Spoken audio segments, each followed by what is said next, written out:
ថ្ងៃនេះខ្ញុំមក unboxing ជាមួយនឹង Tronsmart T6 Max កម្លាំង60 W គឺជាប្រភេទ Tronsmart Outdoor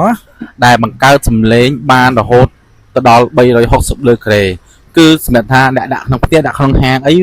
វាបង្កើតសំឡេងបានជុំវិញបន្ទប់ឬជុំវិញផ្ទះតែម្ដងសំឡេងដុតស្អាតមែនតើឲ្យបង្កើត surround sound ឬស្មើស្អាតថ្មកាន់រហូតដល់20ម៉ោងបងប្អូនអ្នកគ្នាសម្រាប់ប្រើកម្រិត 50% ប្រភេទ Tronsmart T6 Max នេះគឺផ្ដោតលើការបុកបាសធ្ងន់មែនតើ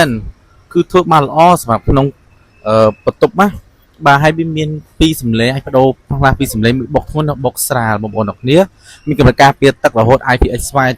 បងប្អូនអ្នកគ្នាត្រឹមមកទឹកសូចពីលើអត់អីបងប្អូនអ្នកគ្នាហើយប្រាស់តែថាច់ពីលើបងប្អូនអ្នកគ្នា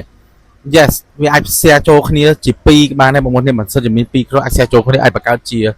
stereo surround sound បានបងប្អូនអ្នកគ្នាប្រាស់ Type C សម្រាប់បញ្ចូលដោយបងប្អូនអ្នកគ្នាត្រូវការអីអាចតាក់ទងមួយ K Paint Store បានបងប្អូនអ្នកគ្នាតម្លៃវា$79បងប្អូនអ្នកគ្នា